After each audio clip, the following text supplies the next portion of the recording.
Plus au nord, nous attend à présent une région qui a pris des teintes flamboyantes. Le Mâconnais est l'un des plus beaux vignobles de Bourgogne, à l'ombre de la célèbre roche de Solutré. Sa capitale, Mâcon, a vu grandir quelques figures de notre histoire, comme nous le racontent Gaël Charnet et Eric Nappi.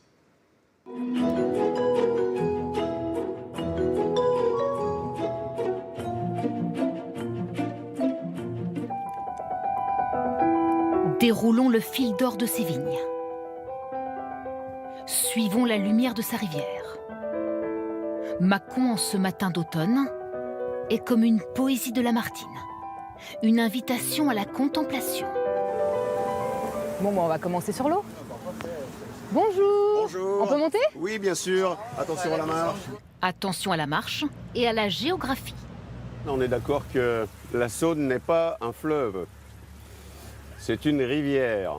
1 heure de promenade avec Jérôme pour 20 € par personne, où l'on apprend que Mâcon fut un petit Saint-Tropez. Si vous voyez droit devant, on a une magnifique piste pour amérir, ce qui a permis à Joséphine Baker, dans les années 36, par là, elle est venue se poser en hydravion, ici à Mâcon. C'est incroyable. Voilà, c'était un peu les Champs-Élysées à Mâcon.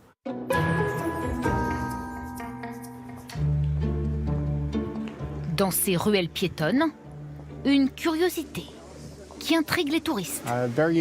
C'est unique. Je me demande bien ce que c'est. Tout le haut, là, il paraît que c'est un peu des sculptures un peu olé olé. Donc il faut regarder de près. La maison de bois, la plus vieille demeure de Mâcon, 1490. Et un passé surprenant. C'était certainement une maison close. C'est pas ce que disent les guides quand ils passent par contre. Ils disent que c'était plus une brasserie, un bar. Mais je pense que c'était vraiment une maison close. Et dans la rue voisine, On nous a dit qu'il fallait tenter notre chance. si Lyon a ses traboules, Bonjour, entrez, bien sûr, sans problème. Mâcon a ses miraboules. Des cours intérieures à dénicher. La fameuse Miraboule. Héritage de la Renaissance. À Mâcon, il y a des très beaux endroits. Si, il y a des très très belles choses. Il n'y a pas que le vin. Du temps où le commerce de la Saône enrichissait la ville. Pour le déjeuner, on nous conseille une adresse. Pour ses plats du jour à 11 € imbattables, ou pour sa patronne.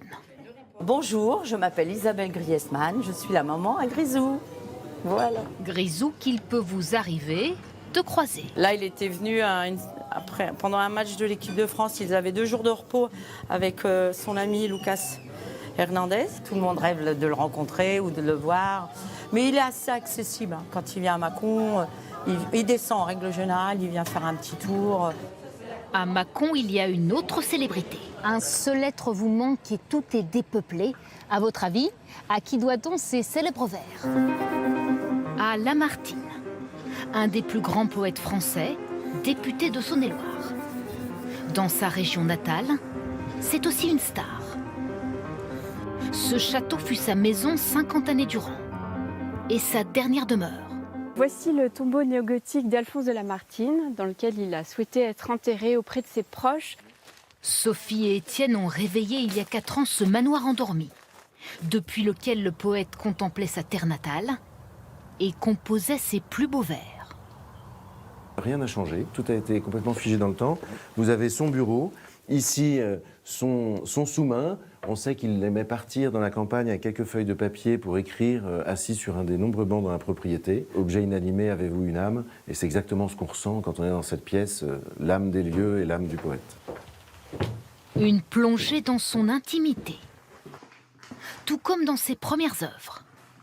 Vous voyez, donc ça c'est la toute première édition, à 500 exemplaires. Elle est anonyme. Pourquoi? Parce que quand Lamartine publie les méditations, il n'assume pas, donc il publie de manière anonyme. Qui veut conquérir le Mâconnais doit aussi gravir son sommet, et ce en moins de 45 minutes.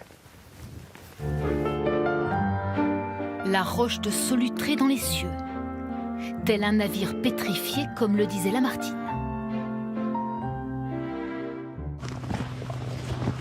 Je pense que je fais ça mieux que François Mitterrand, qui venait 1 fois par an faire l'ascension à la Pentecôte. Et moi, je la gravis au moins 50 fois par an. Dans les pas d'un ancien président, des hommes préhistoriques qui en ont fait leur terrain de chasse, ou ceux d'Emmanuel, guide vigneron. Montre 20 minutes. Bravo Gaël. 493 mètres. Et ben voilà, on y est. Alors voici une dent de cheval. Voilà, une dent qui a été trouvée sur le site. Elle a au bas mot 30 000 ans. C'est assez émouvant. C'est grâce à cette chasse que nos ancêtres ont pu survivre. Et c'est pour ça qu'on est là aussi maintenant, en passeur de cette mémoire d'hommes qui ont parcouru ces terres, escaladé la roche. Voici donc notre bon plan. Face à un océan de vignes, Santé. il partage son savoir et les creux du Mâconnais pour 24 € par personne. Ah non, non, avec modération parce qu'il faut redescendre. Hein. Du vin au tonneau, il n'y a qu'un pas. Bonjour. Bonjour. Je vous montre le tonneau. Et de quoi passer la nuit pour 89 €. Dormir dans le tonneau. Mais où est le vin? Le vin, vous le trouvez ici, dans la cave à vin. Voici. Ok. Voilà. Et voici la chambre. Il y a de la place dans un tonneau finalement. Oui, tout à fait. Le lit double, les 2 lits simples.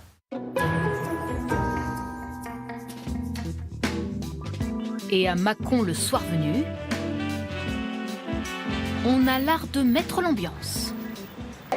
Allez, on y va? C'est parti. Allez, c'est parti. Allez. Check, check, check.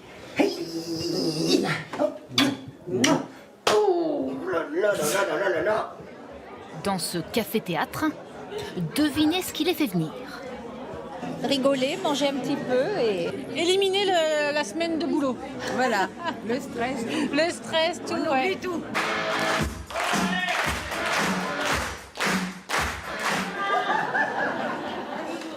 Et pourquoi on ne pourrait pas être amis, Madame Garcia? Parce qu'on change pas les couches de ses amis.